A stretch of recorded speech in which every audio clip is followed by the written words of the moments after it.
Where are you really from?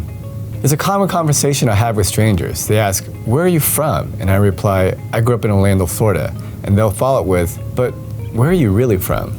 I think this question is often asked with well-intentioned curiosity as a way to connect or get to know me more, but it's also one of the most common forms of experienced racial microaggressions among Asian Americans. It can quickly turn into a conversation that makes Asian Americans feel perpetually foreign. I'm Brandon Yu, an associate professor at ASU.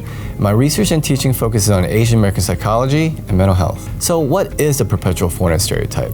What psychological impact does a sense of belonging have on Asian Americans? And how can those affected cope with these challenges? Let's talk about it. Going back to my story, if I decide to share that I'm Korean American, this usually leads to more questions. North or South Korean? Can I say something in Korean? Have I been to this Korean city? Or they'll compliment me on my really good English. Particularly for US-born Asian Americans, conversations like this can often be stressful as an experience of racial microaggression, of identity denial.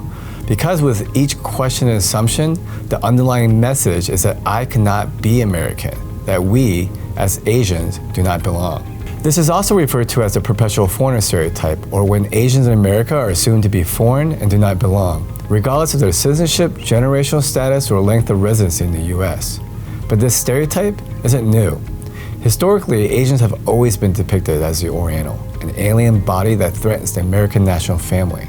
But it's important to recognize that it's not only a lazy stereotype, but it's a caricature that's been used repeatedly to rationalize and justify violence, labor exploitation, and exclusionary practices.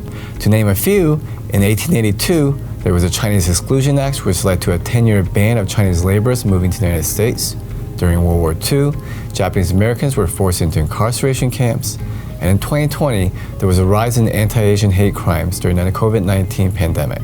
Each time enforcing that Asians pose a threat to Americans and that we do not belong. Empirical research shows that Asian Americans who experience a perpetual foreigner stereotype are linked to higher rates of depression, anxiety, interpersonal conflicts, and lower self-esteem, life satisfaction, and social connectedness. I believe that education and community are the best way to cope with or begin to challenge any notion that we don't belong. When you learn that Asian Americans have contributed to the American society well before this country was founded, all while facing discrimination, you can see the value of who we are. When you learn about how your ancestors like Wong Art Kim, Fred Korimatsu, Larry Itilong, Grace Lee Boggs, Yuri Kochiyama fought to make resources and spaces for us and for others who are marginalized by resisting and challenging systems of inequity and invisibility, you can see the value of what we can do together. That's why we have the Asian Pacific Advocacy, Culture, and Education Academy for our local Asian American and Pacific Islander high school students.